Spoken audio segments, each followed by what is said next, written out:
Hello students, आप सबको अपनी चैनल साइंस जंक्शन में स्वागत करती हूँ। आज का ये वीडियो अध्याय 4 कार्बन एवं उसके यौगिक पढ़ेंगे। इससे पहले हम लोग अध्याय 3 तक पढ़ चुके हैं।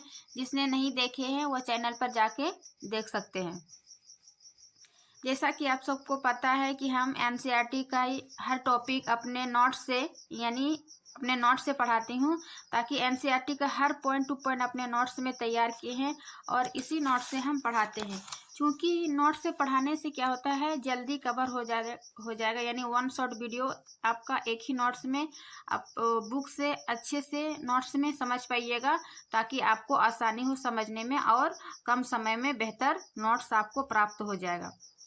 इस नोट्स में हम आपको 100% कंटेंट कवर करेंगे एनसीईआरटी का, ताकि इस वीडियो को देखने के बाद किसी और वीडियो को आपको देखने की ज़रूरत ना हो। आप चाहे क्लास 10th में हो या किसी भी कंपटीशन की एग्ज़ाम की तैयारी कर रहे हो, चाहे बीपीएससी 4 हो या एस्टेट हो, तो उसके लिए भी ये वीडियो मतलब आपके लिए काफ़ी हेल्पफुल होगा।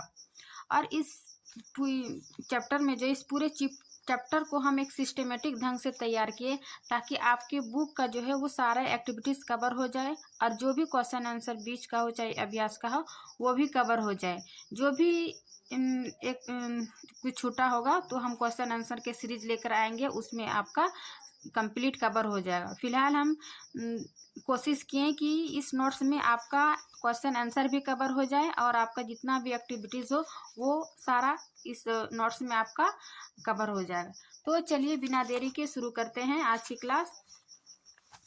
देखिए, आज के है कार्बन एवं उसके यौगिक में हम पढ़ेंगे उसके कार्बन कहाँ कहाँ मौजूद होते हैं, कार्बन में आबंधन क्या क्या है, किसके साथ बॉन्ड बनाते हैं, कार्बन एक जो है वो सर्वोत्मुखी प्रकृति की है, कैसे है, फिर उसके रासायनिक गुणधर्म पढ़ेंगे, फिर उसकी श्रृंखलाएं क्या क्या है, कार्बन और हाइड्रोजन मतलब हाइड्रोजनीकरण पढ़ेंगे, समजातीय श्रेणी पढ़ेंगे। ये सब जो भी टॉपिक है आपका बुक का कार्बन यौगिक के रासायनिक गुण, उन सभी को हम नोट्स में पढ़ेंगे। साबुन एवं अपमार्जक। तो चलिए शुरू करते हैं। कार्बन एवं उसके यौगिक। सबसे पहले हम जानते हैं कि कार्बन क्या है। इससे पिछले चैप्टर में हम अध्याय 3 में धातु एवं अधातु में पढ़े थे। उसी में जो कार्बन है, कार्बन एक अधातु है। धातु और अधातु में हम डिफरेंट बताए थे। कार्बन जो है वो एक अधातु है और इसका फॉर्मूला जो है मतलब सी से डिनोट करते हैं। अब इसकी परमाणु संख्या 6 है और इसकी द्रव्यमान संख्या 12। इसका इलेक्ट्रॉनिक विन्यास जो है 2 4, यानी परमाणु संख्या 6 है तो इसका इलेक्ट्रॉनिक विन्यास 2 4 और इसकी संयोजकता जो है वो 4 है। संयोजकता क्या होता है, जो इलेक्ट्रॉनिक विन्यास के बाहरी कक्षा में जो मौजूद रहता है उसी को संयोजकता कहते हैं। जिसमें इसमें 2 4 है कार्बन का, तो ये 4 बाहरी कक्षा में मौजूद रहता है, तो ये 4 को ही जो बाहरी कक्षा में मौजूद रहता है उसी को संयोजकता कहते हैं, है ना। तो ये कार्बन की संयोजकता 4 है। अब हम जानते हैं कार्बन कहाँ कहाँ पाए जाते हैं हमारे पृथ्वी पर, है ना, हमारे आसपास में, हमारे वायुमंडल में। तो कार्बन की उपस्थिति दो जगह पाया जाता है, एक वायुमंडल और एक पृथ्वी की ऊपर पट्टी में। तो वायुमंडल में जो है वो कार्बन गैसों के रूप में पाई जाती है, चाहे कार्बन डाइऑक्साइड गैस हो, है ना। तो इस प्रकार गैसों के रूप में हम 0.03% गैसों के रूप में पाए जाते हैं। और पृथ्वी के भूपर पट्टी में जो खनिज के रूप में है वो 0.02%। खनिज के रूप में जैसे कोयला, पेट्रोलियम, डीजल आदि गैस, यानी ये कार्बन की, कोयला में क्या रहता है, कार्बन रहता है, पेट्रोलियम में भी कार्बन। तो ये खनिज के रूप में 0.02% है। देखिए, इतना कम मात्रा में होने के बावजूद ये हमारे लिए कितना इम्पोर्टेंट है कार्बन। तो क्योंकि कार्बन जो है वो एक सहसंयोजी आबंध बनाता है ना, इसीलिए कार्बन का सहसंयोजी आबंध या फिर सहसंयोजी यौगिक यानी कि कोवेलेंट बॉन्ड, यानी कार्बन जो है वो सहसंयोजी आबंध बनाता है। तो किसको बोलते हैं सहसंयोजी आबंध? जैसे एक ही प्रकार या विभिन्न प्रकार के परमाणुओं के इलेक्ट्रॉन की साझेदारी से बने आबंध को सहसंयोजी आबंध कहते हैं। इसका हम डिटेल स्ट्रक्चर आगे देखेंगे। मतलब इसमें जानिए कि सहसंयोजी यौगिक जो है वो एक ही प्रकार के या विभिन्न प्रकार के परमाणुओं के इलेक्ट्रॉन की साझेदारी से बने आबंध को सहसंयोजी आबंध कहते हैं। यानी इलेक्ट्रॉन की ट्रांसफर से, जैसे पॉजिटिव सोडियम क्लोराइड है ना, सोडियम क्लोराइड, ये तो सोडियम एक इलेक्ट्रॉन क्लोरीन को देगा है ना, तो ये पॉजिटिव और नेगेटिव, यानी इसी इलेक्ट्रॉन के साझेदारी से बने आबंध को, सॉरी ये तो आयनिक बॉन्ड का उदाहरण हो गया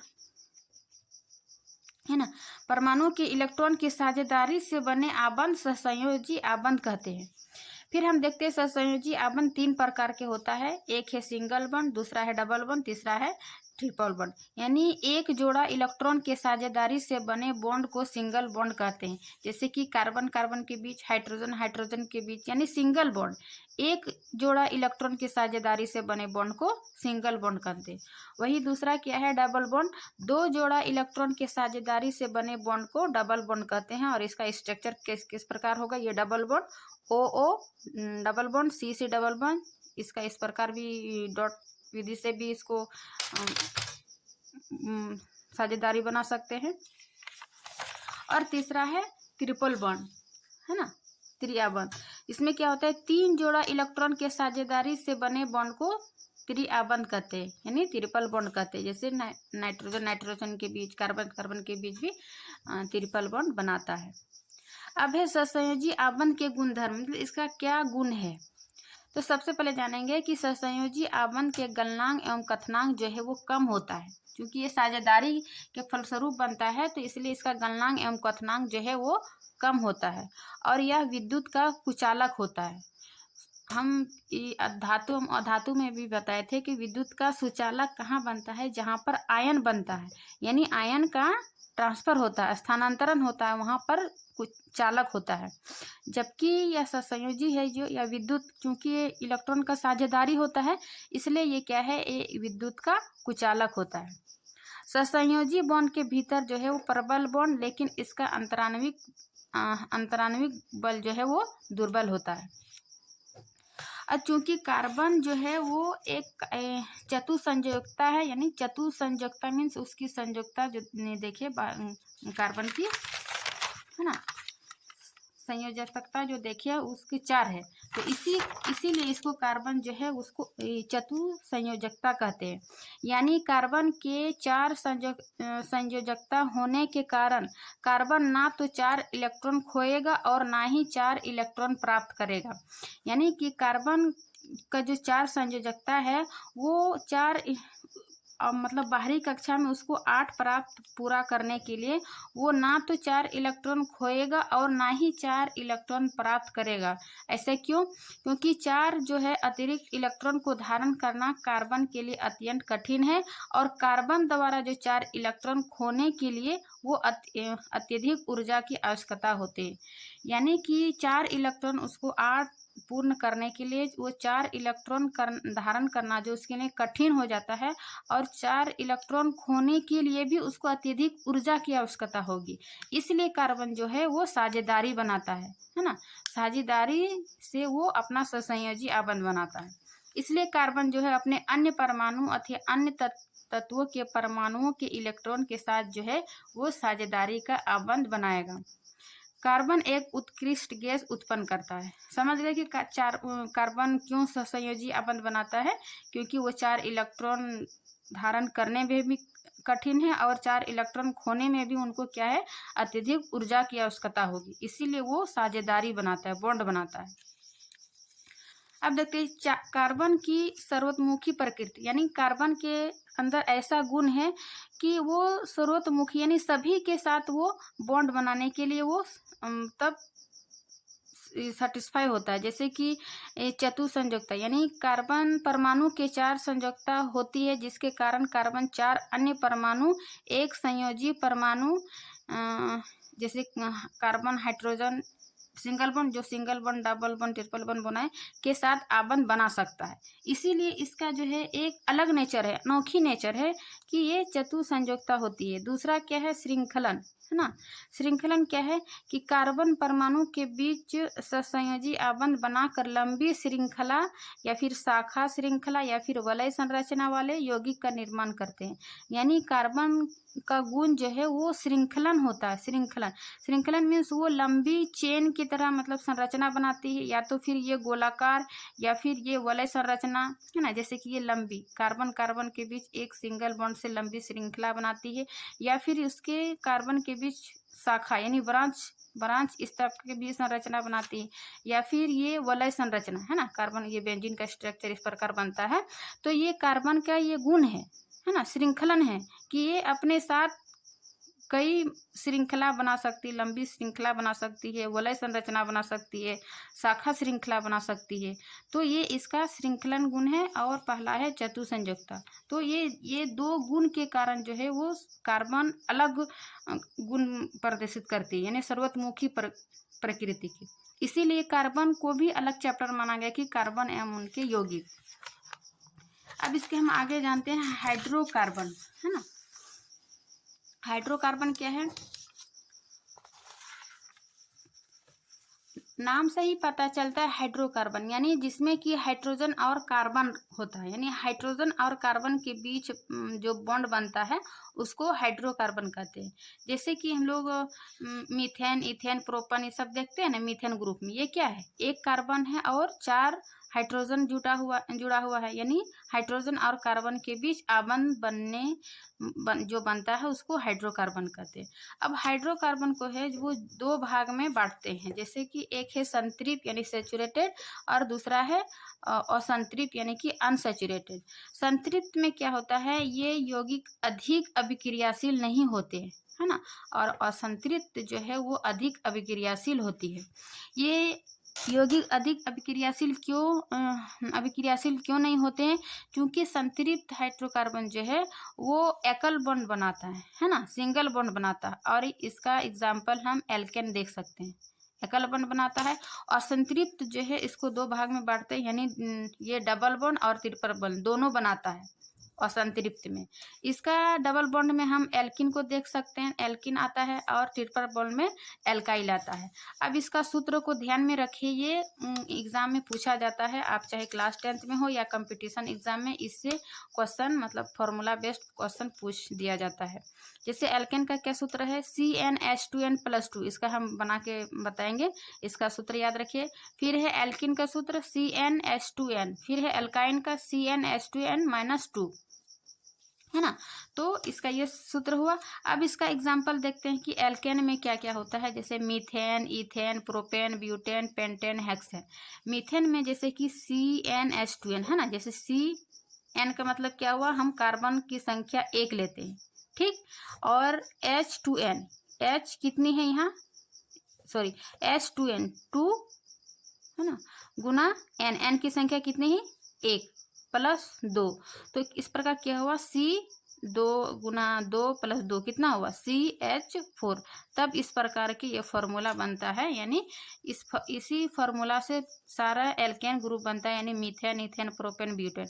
यदि कार्बन की संख्या 2 लेते हैं तो यह क्या हो जाएगा, कार्बन 2, 2 दूनी 4 और 2 6, 2 कार्बन 2 और हाइड्रोजन 6। फिर वही बैठाते हैं 3, यानी कार्बन की संख्या यदि 3 लेते हैं तो 3 दूनी 6 और 2 8। तो इस प्रकार ये प्रोपेन बनता है। उस प्रकार ये आप 1-2 अच्छा से देख लीजिएगा ना, तो आपको फॉर्मूला याद रखिएगा तो आसानी से बैठा लीजिएगा। जैसे कार्बन की संख्या यदि हम 5 रखते हैं तो कार्बन की संख्या 5 और हाइड्रोजन की संख्या 5 दूनी 10 और 2 12, 5 दूनी 10 2 12, यानी ये हो जाएगा पेंटेन, है ना। तो ये एल्केन ग्रुप का याद रखने का तरीका हुआ। अब दूसरा जो है एल्किन, इसका क्या फॉर्मूला हुआ, CnH2n। जैसे कि यहाँ इथिन लेते हैं, कार्बन की संख्या 2 है ना, C2 लेते हैं तो हाइड्रोजन क्या होगा 2 दूनी 4, 2 दूनी 4। अगर कार्बन की संख्या 10 लेते हैं तो हाइड्रोजन की संख्या 20। ये एल्किन का सूत्र होगा। फिर है एल्काइल, एल्काइल में क्या हुआ CnH2n-2, यानी कि यदि हम प्रोपाइल लेते हैं, यानी कार्बन की संख्या 3 लेते हैं तो 3 दूनी 6 और इधर -2 कर देंगे, यानी 4, तो C3H4। फिर यदि हम कार्बन की संख्या 4 लेते हैं तो 4 दूनी 8 -2 6, C4H6 ब्यूटाइल। तो इस प्रकार इसको फॉर्मूला में यदि सूत्र आता है बनाने के लिए, तो इसको हम फॉर्मूला याद रहेगा तो फॉर्मूला में बैठा के हम इसको सूत्र बना सकते हैं। अब हम इसका स्ट्रक्चर देखते हैं, यानी हाइड्रोकार्बन का क्या क्या स्ट्रक्चर है। तो इसका स्ट्रक्चर जो है वो दो विधि से बनाते हैं। एक है डैश मेथड विधि और दूसरा है डॉट मेथड विधि, डॉट और क्रॉस विधि। तो डैश मेथड में हम चार प्रकार के देखते हैं। जैसे कि एक ये सिंपल जो लंबी चेन बनाती है ना, सिंगल बॉन्ड करके कार्बन कार्बन जुड़ा है।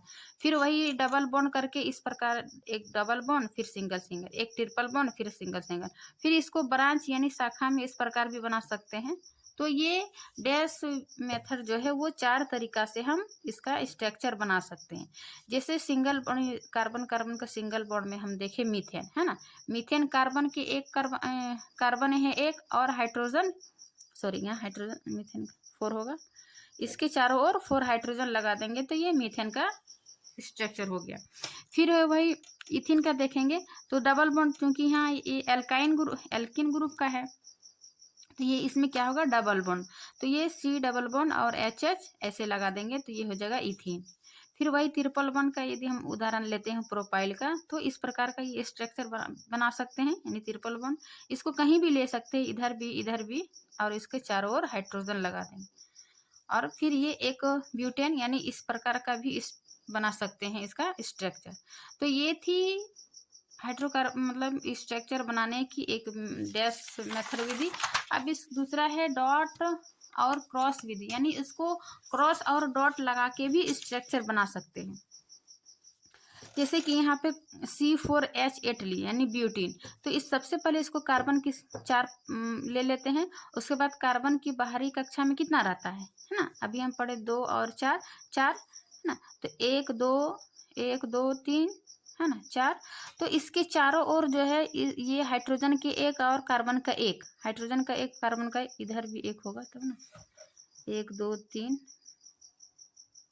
तो इसका ये ब्यूटेन का हो गया है ना इस स्ट्रक्चर। तो इस पर का मतलब हम पॉइंट वाइज से भी दिखा सकते हैं या फिर डॉट से भी इसको दिखा सकते हैं, इसलिए इसको डॉट और क्रॉस विधि कहते हैं।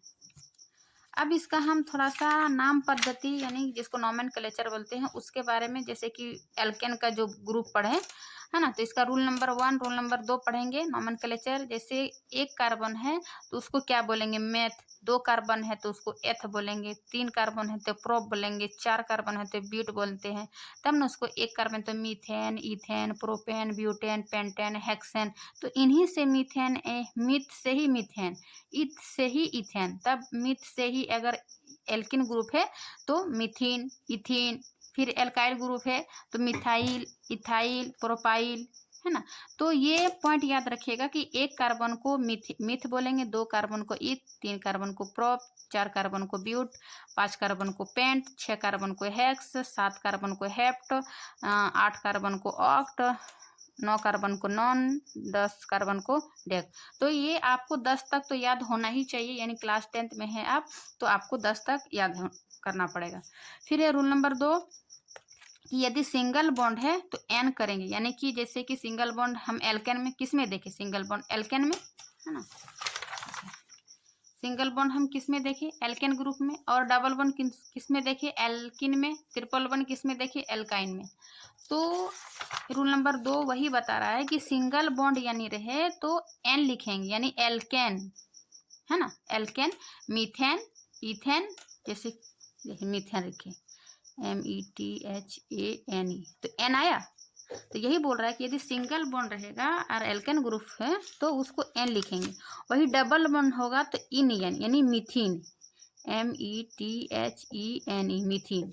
वही ट्रिपल बॉन्ड रहेगा तो मिथाइल, METHYLE है ना, मिथाइल, YNE लगे। तो ये इसको याद करने का मतलब ट्रिक है। अब हम आगे बढ़ते हैं विषम परमाणु है ना, जो आपका टॉपिक का है सिस्टेमेटिक है उसी के अनुसार हम अपना नोट्स तैयार किए। अब इसके आगे हैं विषम परमाणु, यानी विषम परमाणु क्या है कि ऐसे हाइड्रोकार्बन यौगिक जो हाइड्रोजन का प्रतिस्थापित करते हैं और उनके स्थान पर प्रक्रियात्मक समूह यानी फंक्शनल ग्रुप आ जाते हैं तो ऐसे तत्वों को विषम परमाणु कहते हैं। फंक्शनल हाइड्रोजन जो मतलब उसको हटा के वो वहाँ उस जगह पर फंक्शनल ग्रुप आ जाता है। अब जानेंगे हम फंक्शनल ग्रुप क्या है, प्रक्रियात्मक समूह क्या है।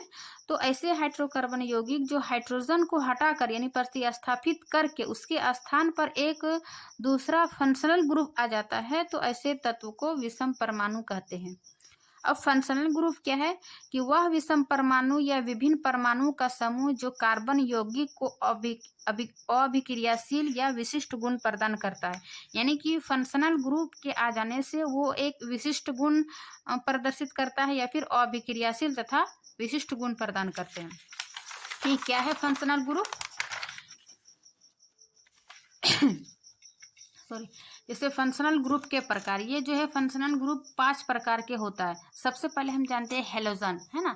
हेलोजन में क्या क्या आता है, जैसे क्लोरीन, ब्रोमीन, आयोडीन, फ्लोरीन, ये सब क्या है, हेलोजन ग्रुप है।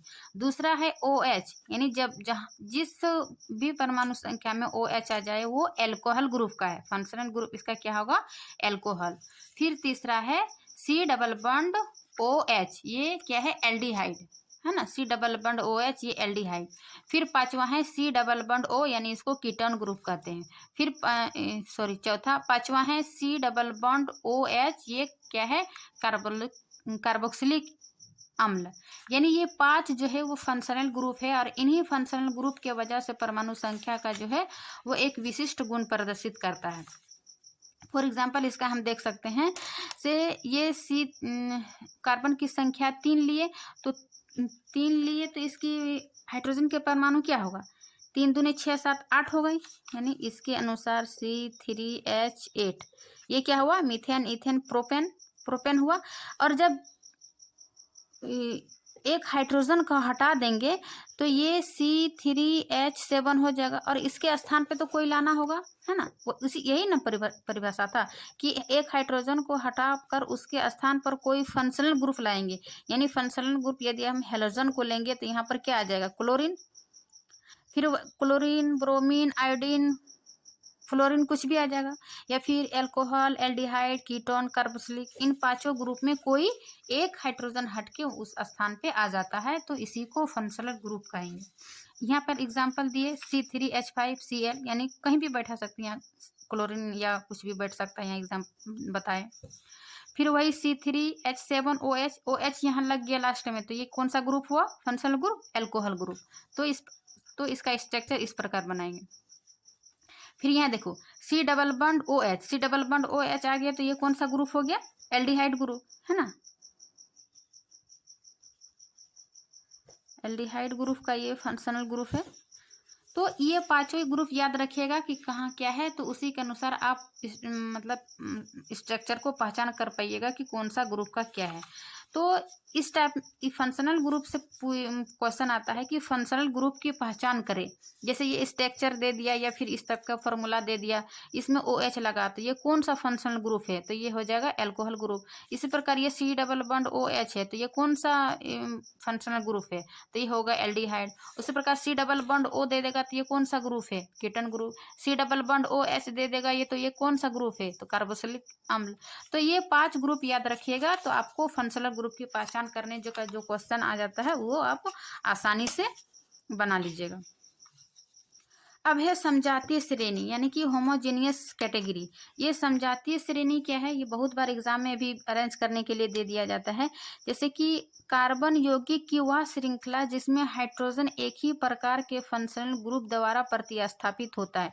यानी कि जो भी दिया होगा स्ट्रक्चर या फिर फॉर्मूला वो क्या होगा, जिसमें हाइड्रोजन एक ही प्रकार के फंक्शनल ग्रुप द्वारा प्रतिस्थापित होगा। यानी कि एक सीरीज में एक ही फंक्शनल ग्रुप होगा, उसी को क्या कहते हैं, समजातीय श्रेणी। जैसे कि यहाँ देखो OH है ना, OH दिया हुआ है यानी OH क्या है, ये एल्कोहल ग्रुप है। तो तीनों में क्या है, सेम एल्कोहल ग्रुप ही है, तो इसको क्या कहेंगे, समजातीय श्रेणी। इस प्रकार यदि यहाँ पर C डबल बॉन्ड O दे देगा यानी ketone group, C double bond O, तो ये यदि चारों स्ट्रक्चर में फॉर्मूला में यही फॉर्मूला रहेगा, तो ये क्या हो जाएगा, कीटोन ग्रुप यानी एक ही फंक्शनल ग्रुप है। तो इस प्रकार की श्रेणी को समजातीय श्रेणी कहेंगे।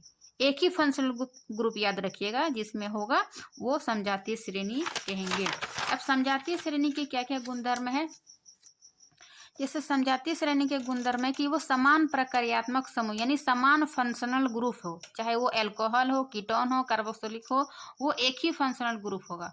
और इसका फॉर्मूला जो है CnH2n+2 यानी जो एल्केन का फॉर्मूला देखे CnH2n+2 में, वही इसका समजातीय श्रेणी का फॉर्मूला होता है। और वही समजातीय श्रेणी के सदस्यों में जो है वो CH2 का अंतर होता है और उसका द्रव्यमान का अंतर यानी 14 यूनिट उसका द्रव्यमान का अंतर होता है। ये इसका गुणधर्म था।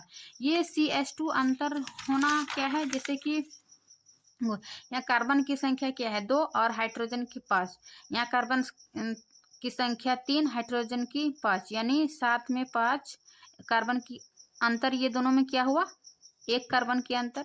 और यहाँ हाइड्रोजन का अंतर कितना हो गया, 2 हाइड्रोजन के अंतर। फिर इस दोनों में देखेंगे तो कार्बन के अंतर कितना हो गया, 1 कार्बन। हाइड्रोजन का अंतर देखो 7 और 9 यानी 2 अंतर। तो इसमें इसके गुण में यही बोल रहा है कि ये समान फंक्शनल ग्रुप का होगा और इसमें अंतर सभी में CH2 का होगा, है ना। तो ये समजातीय श्रेणी के गुण यही, इसका अंतर CH2 होगा और इसकी द्रव्यमान 14 यूनिट द्रव्यमान का अंतर होगा, समान फंक्शनल ग्रुप का होगा। तो इस प्रकार हम इसकी मतलब समजातीय श्रेणी की पहचान कर पाएंगे उसका फंक्शनल ग्रुप से और इसका ये अंतर करके, इसका फॉर्मूला करके। अब जो हम नोमेनक्लेचर यानी नाम पद्धति में रूल नंबर 1 और 2 पढ़े थे, अब इसका क्योंकि फंक्शनल ग्रुप पढ़ने के बाद रूल नंबर 3 आ जाता है। फंक्शनल ग्रुप जैसे कि हेलोजन ग्रुप में देखे क्लोरीन, ब्रोमीन, आयोडीन, फ्लोरीन, तो ये जो है नाम के शुरू में है ना, जैसे कि ये क्या है यहाँ पर देखें ना, मीथेन, इथेन, प्रोपेन, क्या है ये प्रोपेन।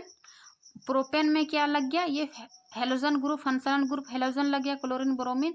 तो इसको शुरू में ही जैसे मीथेन, इथेन, प्रोपेन, तो इसका नाम हम इस प्रकार करेंगे। तो फंक्शनल ग्रुप को पहले लिखेंगे शुरू में क्लोरो, जैसे क्लोरो, मीथेन, इथेन, प्रोपेन, इस प्रकार, है ना। तो वही बोल रहा है शुरू में।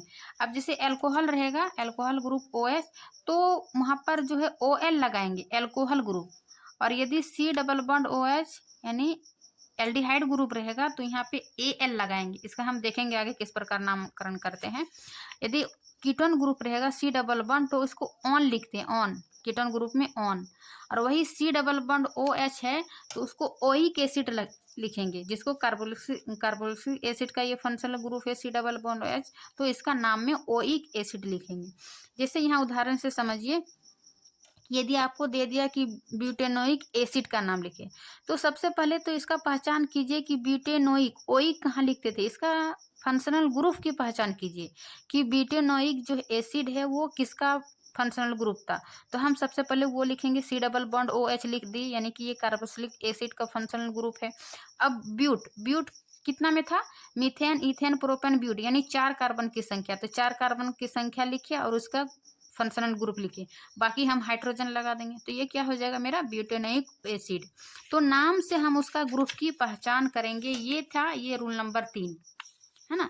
जैसे ब्यूटेन, ऑन लग गया, तो ये क्या है कीटोन ग्रुप। कीटोन ग्रुप में हम क्या देखें, C double bond O, but यानी 4 कार्बन, ब्यूट यानी 4 कार्बन लेंगे और एक कीटोन ग्रुप यानी डबल बॉन्ड O लगाएंगे, बाकी सबके साथ हाइड्रोजन लगा देंगे। तो ये देखिए ग्रुप से हम कितना आसानी से स्ट्रक्चर उसका बना पाए ब्यूटेनॉन का। फिर उसी तरह प्रोपेनल, एल लगा, एल हम कहाँ देखे, एल्डिहाइड में यानी C डबल बॉन्ड OH, तो C डबल बॉन्ड OH लगा दिया। और propane, methane, ethane, propane, carbon की संख्या 3, ठीक है। तो इस प्रकार ये पहचान करके हम उसका स्ट्रक्चर या फॉर्मूला बना सकते हैं। अब आगे देखते हैं आइसोमेरिज्म, है ना। आइसोमेरिज्म जिसको समावयव कहते हैं। आइसोमेरिज क्या है कि ऐसा यौगिक जिसका आणविक सूत्र समान हो परंतु संरचना जो है या स्ट्रक्चर जो है उसका अलग अलग हो, उसको क्या कहते हैं, आइसोमेरिज। नाम से ही पता चलता है आइसोमेरिज, ऐसा यौगिक जिसका आणविक सूत्र समान हो परंतु उसका स्ट्रक्चर जो है वो अलग अलग हो। जैसे कि यहाँ पेंटेन यदि लेते हैं C5H12, तो पेंटन का जो हम इसको इस प्रकार लंबी श्रृंखला भी बना सकते हैं या फिर इस प्रकार इसको ब्रांच में बना सकते हैं यानी शाखा के रूप में, या फिर इसको इस प्रकार चारों ओर इसकी ब्रांच भी बना सकते हैं। तो फॉर्मूला तो एक ही हुआ लेकिन इसका स्ट्रक्चर हम अलग अलग बनाए, इसी को क्या कहेंगे, आइसोमेरिज, समन्वय। हाँ, अब कार्बन यौगिक जो है ऐसा यौगिक जो कार्बन से बना है उसको क्या कहेंगे, कार्बन यौगिक। कार्बन यौगिक के रासायनिक गुणधर्म अब हम देखेंगे। रासायनिक गुणधर्म क्या है, मानो किसके साथ क्या रिएक्शन करता है वो इसका रासायनिक गुण हो जाता है। जैसे दहन, कार्बन के साथ यदि हम कार्बन के साथ ऑक्सीजन का दहन करते हैं, अभिक्रिया करते हैं, तो वो क्या बनता है, कार्बन डाइऑक्साइड प्लस ऊष्मा और प्रकाश। फिर यदि मीथेन और ऑक्सीजन के साथ अभिक्रिया करेंगे तो क्या बनेगा, कार्बन डाइऑक्साइड प्लस जल प्लस ऊष्मा एवं प्रकाश। फिर यदि मीथेन इथेन CH3CH3OH के साथ यदि ऑक्सीजन के साथ अभिक्रिया करेंगे तो कार्बन डाइऑक्साइड, जल प्लस ऊष्मा एवं प्रकाश। तो ये थी कार्बन यौगिक का रासायनिक गुणधर्म, यानी एक था दहन। अब इसके संतृप्त हाइड्रोकार्बन का दहन, यानी संतृप्त हाइड्रोकार्बन में क्या देखिए, संतृप्त किसको बोलते हैं, एल्केन को, उसका दहन हम कैसे करेंगे, हाइड्रोकार्बन का दहन। जैसे संतृप्त हाइड्रोकार्बन से जो है वो प्रायः स्वच्छ ज्वाला बनाती है, स्वच्छ ज्वाला बनाती है, और संतृप्त हाइड्रोकार्बन वायु की प्रचुर मात्रा में जलने पर नीली ज्वाला उत्पन्न होता है। इसका हम एग्जांपल हम अपने डेली लाइफ में LPG गैस को देख सकते हैं। उसमें क्या रहता है, ब्यूटेन और प्रोपाइल कुछ गैस रहता है, मतलब वो एल्केन ग्रुप संतृप्त हाइड्रोकार्बन होता है, जो हमें क्या देता है, नीली, है ना, जब गैस जलती है तो हमें नीली ज्वाला उत्पन्न करती है। इससे क्या पता चलता है कि संतृप्त हाइड्रोकार्बन जो है वो प्रायः स्वच्छ ज्वाला बनाती है, और स्वच्छ ज्वाला की पहचान है कि वो हाइड्रोकार्बन वायु की प्रचुर मात्रा में जलने पर वह नीली ज्वाला उत्पन्न करेगी। जबकि असंतृप्त हाइड्रोकार्बन का दहन जो है वो असंतृप्त हाइड्रोकार्बन जैसे एल्कीन और एल्काइल में देखें, वो क्या था, कार्बन यौगिक में अत्यधिक काले धुएं वाले पीली ज्वाला उत्पन्न होती है। जब हम लकड़ी वगैरह ये सब जलाते हैं ना, तो उसमें क्या होगा, कुछ धुएं के साथ पीली ज्वाला जो उत्पन्न होता है, तो ये क्या है, असंतृप्त हाइड्रोकार्बन। इससे क्या होता है, धातु की बर्तन काली पड़ जाती है, और घरे में उपयोग की जाने वाली गैस तथा केरोसिन के स्टोव में वायु के लिए छिद्र होता है। यानी कि नीली ज्वाला जो हमें उत्पन्न होती है, तो हमें जब हम LPG गैस जलाते हैं उसके चूल्हाटों में देखिएगा छोटा छोटा छिद्र होता है। ये छिद्र है ना, इस प्रकार जो बर्नर बना रहता है बीच में, तो छोटा छोटा ये छिद्र जो होता है ना, ये छिद्र इसलिए रहता है क्योंकि इसको प्रॉपर वायु मिल सके, इसको प्रॉपर ऑक्सीजन मिल सके, ताकि ये जो गैस निकलती है, संतृप्त हाइड्रोकार्बन जो निकलती है, ये वायु में प्रचुर मात्रा में जल के जो है नीली ज्वाला उत्पन्न कर सके। इसीलिए ये गैस के चूल्हा में ये छोटा छोटा छिद्र लगा रहता है।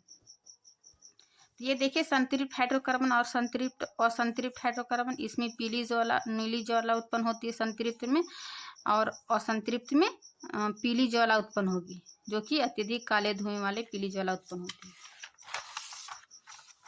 जिससे जो है पर्याप्त मात्रा में, वही गैस के छिद्र के बारे में बता रहा है कि जिससे पर्याप्त मात्रा में ऑक्सीजन समृद्ध मिश्रण जलकर जो है वो स्वच्छ नीली ज्वाला उत्पन्न प्रदान करता है। फिर वहीं दूसरा, और कोयला तथा पेट्रोलियम जैसे ईंधनों में कुछ मात्रा में नाइट्रोजन तथा सल्फर होती है। इनके दहन के फलस्वरूप जो है वो सल्फर ऑक्साइड तथा नाइट्रोजन ऑक्साइड का निर्माण करता है, जो पर्यावरण के प्रमुख प्रदूषक है ना। बता रहे कोयला और पेट्रोलियम जो है इसमें नाइट्रोजन और सल्फर होती है, जिसके फलस्वरूप सल्फर डाइऑक्साइड और नाइट्रोजन डाइऑक्साइड बनता है। ये जो सल्फर डाइऑक्साइड और नाइट्रोजन डाइऑक्साइड ये वायु या पानी के साथ मिलकर ये क्या करता है, अम्ल एसिड बनाता है। इसीलिए ये जो पर्यावरण के लिए प्रदूषक माना जाता है। आगे है क्या है, ऑक्सीकारक यानी कि ऑक्सीडाइजिंग एजेंट। ये ऑक्सीडाइजिंग एजेंट क्या है कि कुछ पदार्थों में अन्य पदार्थों को ऑक्सीजन देने की क्षमता होती है, इन पदार्थों को ऑक्सीकारक कहते हैं। यानी कि जो पदार्थ दूसरे को ऑक्सीजन देता है, ऑक्सीजन देने की क्षमता रखता है, उसको कहते हैं ऑक्सीडाइजिंग एजेंट। जैसे कि इसका 2 एग्जाम्पल याद रखिएगा, आपके बुक में यही 2 एग्जाम्पल दिया हुआ है, KMnO4 यानी पोटेशियम परमैंगनेट, और दूसरा है K2Cr2O7 यानी पोटेशियम डाइक्रोमेट एल्कोहल। इसका एक एग्जाम्पल लिए CH3CH2OH को जब हम KMnO4 प्लस उष्मा दिए तो क्या बनता है CH3COO यानी एसिटिक एसिड, है ना। यानी इसके ओ ऑक्सीजन देने की क्षमता, इसमें ऑक्सीजन की संख्या 1 था, लेकिन यहाँ क्या हो गया 2, और हाइड्रोजन मतलब हाइड्रोजन रिड्यूस हो गया, है ना। ऑक्सीडाइजिंग एजेंट यही है कि अन्य पदार्थ को ऑक्सीजन देने की क्षमता होती है, तो इस पदार्थों को ऑक्सीकारक कहते हैं। तो इसका एक फॉर्मूला उदाहरण से समझिए। दूसरा है संकलन अभिक्रिया यानी एडिशन रिएक्शन। ये क्या होता है, इसमें हाइड्रोजनीकरण यानी हाइड्रोजनीकरण होता है। हाइड्रोजनीकरण क्या है, जब असंतृप्त हाइड्रोकार्बन को किसी उत्प्रेरक जैसे निकेल या पैलेडियम उत्प्रेरक और हाइड्रोजन का योग से जो अभिक्रिया बनता है वो संतृप्त हाइड्रोजनीकरण बनाया जाता है। और संतृप्त हाइड्रोकार्बन से संतृप्त हाइड्रोकार्बन बनाता है, उसी को हाइड्रोजनीकरण कहते हैं, क्योंकि और ये उत्प्रेरक निकेल और पैलेडियम और हाइड्रोजन के योग से बनता है। अब असंतृप्त हाइड्रोकार्बन जो आपको बुक में दिया है, ये वनस्पति तेल। वनस्पति तेल में क्या आता है, जैसे मूंगफली का तेल, ये सब क्या हुआ वनस्पति तेल। तो वनस्पति तेल को जब निकेल उत्प्रेरक की उपस्थिति में उसको हाइड्रोजन ऐड करते हैं तो वो क्या बनता है, वनस्पति तेल को वनस्पति घी बन जाता है। जैसे कि वनस्पति घी का एग्जांपल हम डालडा में देख सकते हैं। और वनस्पति तेल जो है वो क्या है, असंतृप्त हाइड्रोकार्बन है ना। वनस्पति तेल असंतृप्त हाइड्रोकार्बन, और ये असंतृप्त हाइड्रोकार्बन जो है वो स्वास्थ्य के लिए लाभदायक होता है, जबकि जो संतृप्त हाइड्रोकार्बन होता है वो जंतु वसा होता है ना। ये स्वास्थ्य के लिए हानिकारक होता है। तो ये आपका एनसीईआरटी में था वनस्पति तेल और वनस्पति घी। अब है चौथा प्रतिस्थापन अभिक्रिया, जिसको रिप्लेसमेंट रिएक्शन कहते हैं। यानी कि प्रतिस्थापन किसको प्रतिस्थापित करते हैं देखते हैं।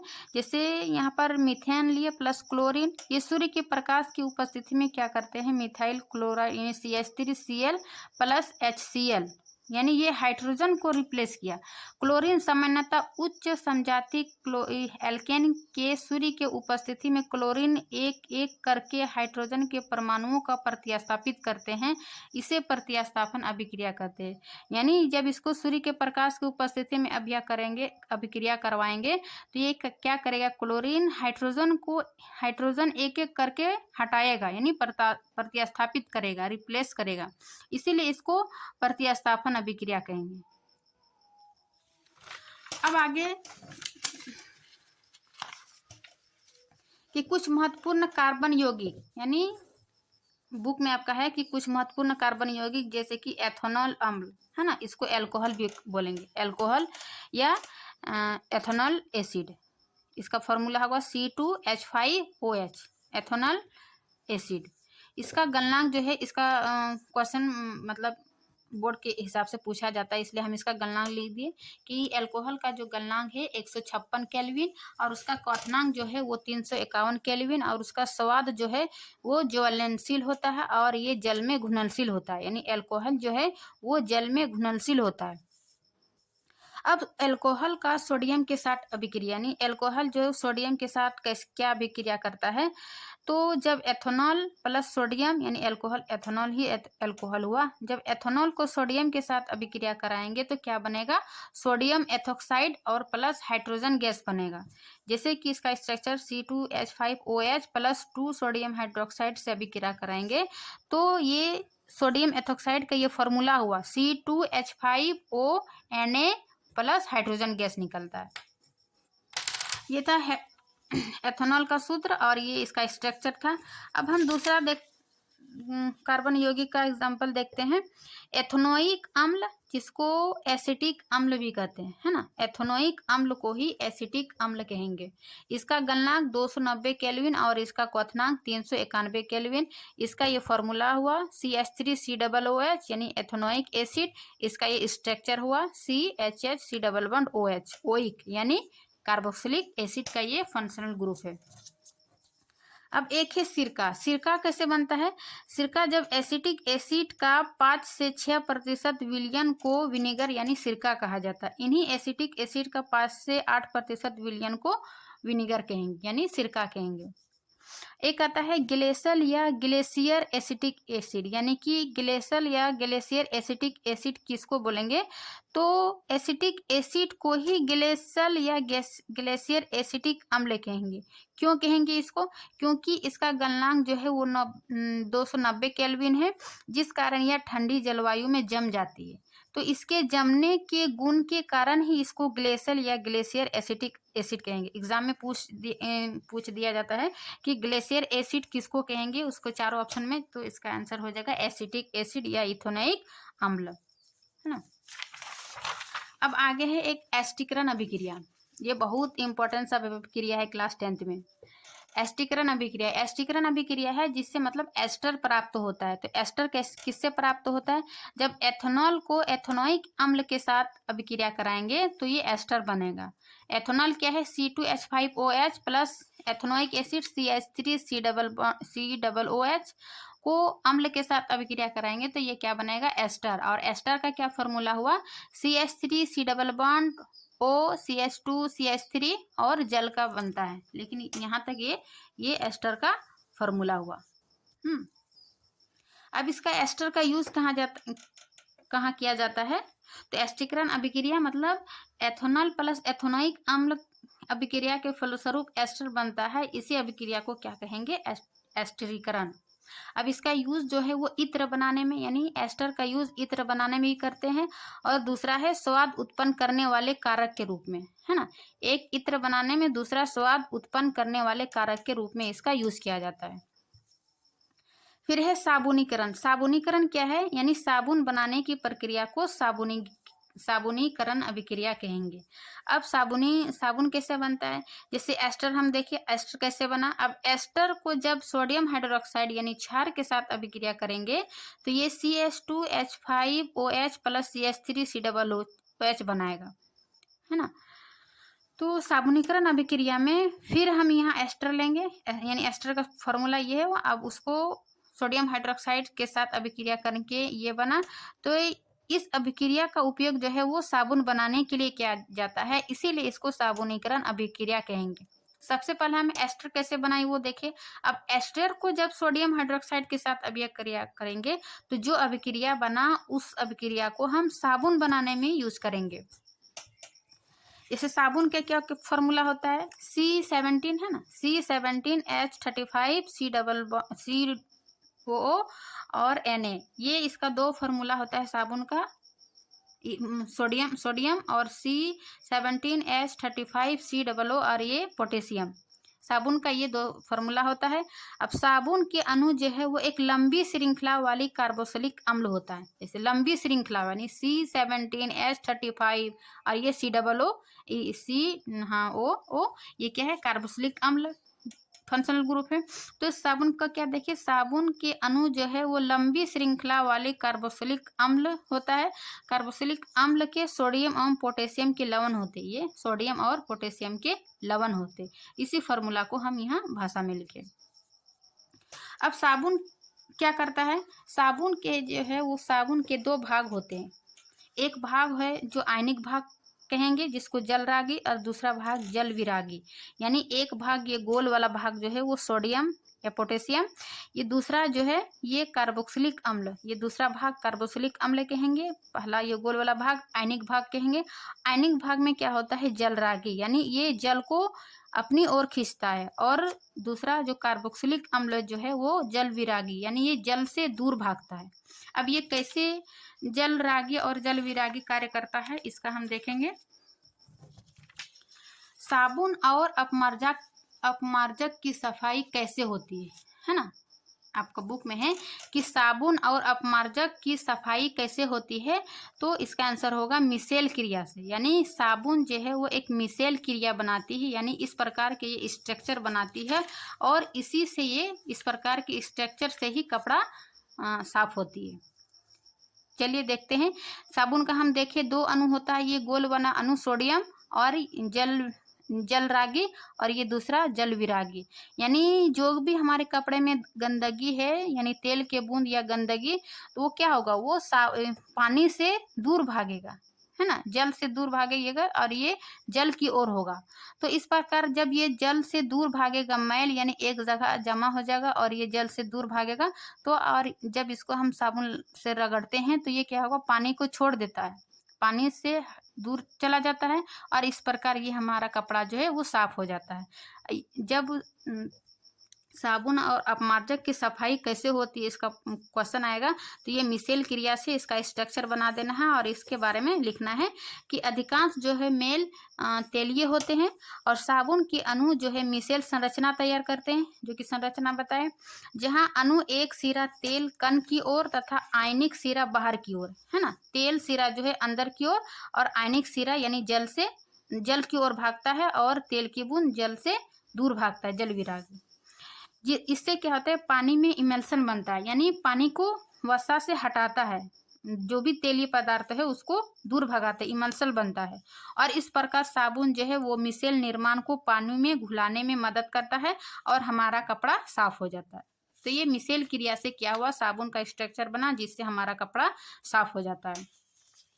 अब एक वर्ड आता है इसमें स्कम। स्कम क्या है, जो भी साबुन से हम कपड़ा धोए उससे जो है कठोर जल में क्या होता है, अघुलनशील पदार्थ होता है ना। स्कम क्या है, स्कम जो है वो एक अघुलनशील पदार्थ होता है। जब अघुलनशील पदार्थ साबुन अघुलनशील पदार्थ को नहीं धो पाता, यानी कि कठोर जल में जो है साबुन झाग नहीं बना पाता है। झाग क्यों नहीं बना पाता है, क्योंकि कठोर जल में जो है वो कैल्शियम एवं मैग्नीशियम लवण होता है। उस कैल्शियम और मैग्नीशियम से जो साबुन जो है वो अभिक्रिया नहीं कर पाता है, मतलब उसको और साबुन की जरूरत होती है। तो ये चूंकि साबुन पूरा नहीं कर पाता है, इसलिए इस समस्या से निपटान करने के लिए हम अपमार्जक का उपयोग करते हैं। यानी ये अपमार्जक क्या होता है, ये कठोर जल में भी अभिक्रिया करता है।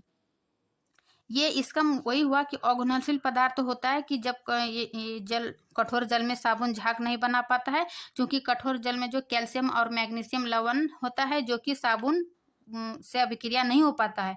इसीलिए इस समस्या को निपटान करने के लिए क्या करते हैं, हम अपमार्जक का उपयोग कर इस समस्या से निपटाया जा सकता है। अब हम अपमार्जक क्या है देखें, साबुन का स्ट्रक्चर देखें। अब अपमार्जक का क्या स्ट्रक्चर बनता है कि अपमार्जक जो है वो सामान्यतः कार्बन की लंबी श्रृंखला वाली सल्फोनिक लवण, है ना, सल्फोनिक लवण अथवा लंबी कार्बन श्रृंखला वाले अमोनिया लवण होते। देखो साबुन में हम क्या देखें कि लंबी श्रृंखला वाली कार्बोक्सिलिक अम्ल के सोडियम और पोटेशियम लवण था, है ना, वहाँ साबुन में सोडियम और पोटेशियम था। जबकि अपमार्जक में क्या है, सल्फोनिक लवण और अमोनियम लवण था, है ना, ये जल रागी में जो आयनिक यौगिक कहलाते हैं। ये अपमार्जक कैसे साफ करता है, तो उसी प्रकार जैसे साबुन के ये स्ट्रक्चर बना के साफ किया, तो ये सोडियम के स्थान पर ये यहाँ पर क्या आ जाएगा, सल्फोनिक लवण और अमोनियम लवण। ये सल्फोनिक लवण और अमोनियम लवण जल की ओर जाएगा और जो भी गंदगी मैली है वो जल से दूर भागेगा और ये इस प्रकार अपमार्जक जो है वो हमारे कठोर जल में भी कपड़ा साफ हो जाता है, यानी झाग बन जाता है। अब हम साबुन और डिटर्जेंट में थोड़ा अंतर देखेंगे। साबुन जो है वो कार्बोक्सिलिक अम्ल के सोडियम और पोटेशियम की लंबी श्रृंखला होती है, जबकि अपमार्जक जो है वो यह सल्फोनिक लवण वो अमोनियम लवण के लंबी कार्बन श्रृंखला होती है ना। ये क्या है, साबुन जो है यह जैव निम्नीकरणीय होता है और अपमार्जक जो है यह अजैव निम्नीकरणीय होता है। साबुन क्या करता है, यह कठोर जल में यूज नहीं हो पाता है। अभी हम देखें कि कठोर जल में जो है साबुन झाग नहीं बना पाता है, जबकि अपमार्जक जो है इसका यूज कठोर जल में होता है ना, ये कठोर जल में भी झाग बना लेता है। एक और रिएक्शन आपके बीच में था जो कि रह गया, हम यहाँ आपको बता देते हैं। एथोनोइक अम्ल कार्बोनेट एवं हाइड्रोजन कार्बोनेट से कैसे अभिक्रिया करता है, यानी एथोनोइक अम्ल जो है वो कार्बोनेट एवं हाइड्रोकार्बन से कैसे अभिक्रिया करता है, ये याद रखिएगा रिएक्शन कि जब एथोनोइक अम्ल को NaOH के साथ अभिक्रिया करेंगे तो ये सोडियम एथोनोइड या फिर सोडियम एसीटेट बनेगा। वही सोडियम कार्बोनेट के साथ अभिक्रिया करेंगे तो CH3CONA बनाएगा, जल प्लस CO2 बनाएगा। फिर वही सोडियम हाइड्रोजन कार्बोनेट के साथ अभिक्रिया करेगा तो ये सोडियम एसीटेट लवण बनाएगा। तो ये थी एथोनोइक अम्ल कार्बोनेट एवं हाइड्रोजन कार्बोनेट से कैसे अभिक्रिया करता है, इसका रिएक्शन हम देखें। अब आपके बुक का अंदर का कुछ इम्पोर्टेंट संरचना है उसको हम देखते हैं। जैसे कि जल का संरचना कैसे बनेगा, ये एक ऑक्सीजन के साथ यानी 2 हाइड्रोजन बनेगा, यानी ऑक्सीजन की परमाणु संख्या कितनी होती है 8, यानी उसका इलेक्ट्रॉनिक विन्यास 2 और 6 बनेगा। नी इसको 8 पूरा करने के लिए 2 और इलेक्ट्रॉन चाहिए, तो ये 2 इलेक्ट्रॉन 2 हाइड्रोजन से लेगा, है ना। इसका स्ट्रक्चर इस प्रकार होगा, जैसे कि ये इसकी बाहरी और 6 है तो एक हाइड्रोजन से फिर दूसरा हाइड्रोजन, यानी इसका 8 पूरा करके ये H2O इस प्रकार के साझेदारी से ये स्ट्रक्चर बनाएगा। फिर वही दूसरा कार्बन डाइऑक्साइड, एक कार्बन और ऑक्सीजन की 2, यानी कि कार्बन की बाहरी और कार्बन की परमाणु संख्या कितनी होती है 6, तो उसका इलेक्ट्रॉनिक विन्यास 2 और 4 होगा। तो इसको और 4 पूरा करने के लिए इसको 4 इलेक्ट्रॉन चाहिए 8 पूरा करने के लिए, तो ये ऑक्सीजन से जो दो ऑक्सीजन लेगा, है ना, 2 ऑक्सीजन के साझेदारी से ये इस प्रकार का स्ट्रक्चर बनाएगा कार्बन डाइऑक्साइड का। फिर आपके बुक का एक है सल्फर, यानी सल्फर जो है वो एक रिंग लाइक स्ट्रक्चर बनाता है, क्योंकि सल्फर की परमाणु संख्या 16 है तो इसका इलेक्ट्रॉनिक विन्यास 2 8 6, यानी 6 परमाणु उसकी अन्य 8 सल्फर के साथ इस प्रकार के रिंग लाइक स्ट्रक्चर बनाएगा या फिर इस प्रकार का बनेगा। तो ये और एक है चौथा बेंजीन का C6H6, यानी कार्बन की संख्या 6 और हाइड्रोजन की 6, और ये एक बार double bond single bond double bond single bond इस प्रकार के एक स्ट्रक्चर बनेगा बेंजीन का। तो इस चैप्टर में आपका 4 स्ट्रक्चर दिया हुआ था एक्स्ट्रा, वो आपको बता दिए। अब एक क्वेश्चन रह गया, यानी एक थ्योरी था बीच में ही, कार्बन के अपरूप। कार्बन हम पढ़े, कार्बन के अपरूप मीन्स जो कार्बन और किस किस रूप में पाया जाता है उसी को कार्बन के अपरूप कहते हैं, यानी कई रूप होते हैं। जैसे कार्बन के है हीरा, ग्रेफाइट और बकमिस्टर फ्लोरीन, यानी 3 इसका अपरूप है कार्बन का। हीरा को देखते हैं कि हीरे में जो है वो कार्बन का प्रत्येक परमाणु कार्बन के 4 अन्य परमाणु के साथ आबंधित होता है, यानी इस प्रकार के ऑब्जेक्टिव क्वेश्चन पूछा जा सकता है कि हीरा जो है वो एक कार्बन परमाणु के साथ कितनी अन्य परमाणु के साथ बॉन्ड बनाता है, तो एक कार्बन के साथ 4 अन्य कार्बन के साथ ये हीरा जो है वो बॉन्ड बनाता है। फिर वही दूसरा है ग्रेफाइट में जो है कार्बन के प्रत्येक परमाणु कार्बन के 3 अन्य परमाणु के साथ बॉन्ड बनाता है, यानी एक कार्बन के साथ 3 कार्बन बॉन्ड बनाता है ये ग्रेफाइट के साथ, और हीरा के साथ एक कार्बन के साथ 4 अन्य कार्बन।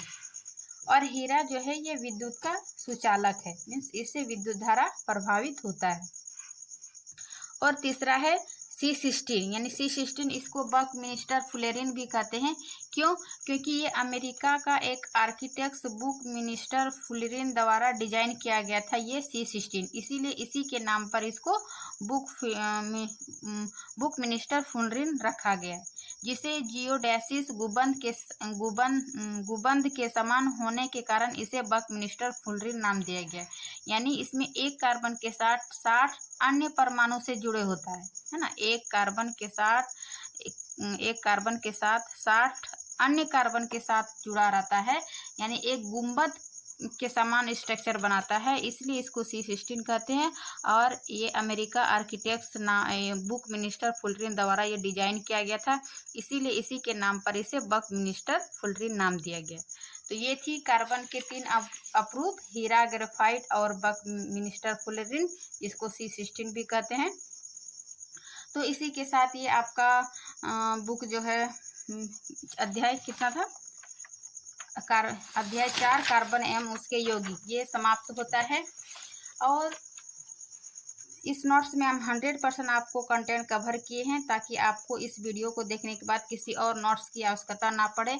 आप चाहे क्लास 10th में हो या किसी भी एग्ज़ाम की तैयारी कर रहे हैं, चाहे बीपीएससी टीआरई 4 हो या एस्टेट हो या किसी भी कंपटीशन एग्ज़ाम की तैयारी कर रहे हैं, तो ये आपके लिए ये वीडियो काफ़ी हेल्पफुल होगा। हम इस नोट्स में जो है वो पूरे चैप्टर को एक सिस्टमेटिक ढंग से तैयार किए हैं, ताकि आपके बुक का जो है वो सारा एक्टिविटीज़ कवर हो जाएगा और जो भी क्वेश्चन आंसर है वो भी आपका कवर हो जाएगा। तो उम्मीद करती हूँ कि यह वीडियो आप लोग को अच्छी लगी होगी। अच्छी लगी तो लाइक एंड सब्सक्राइब ज़रूर करिए। मिलते हैं नेक्स्ट क्लास में, तब तक के लिए थैंक यू।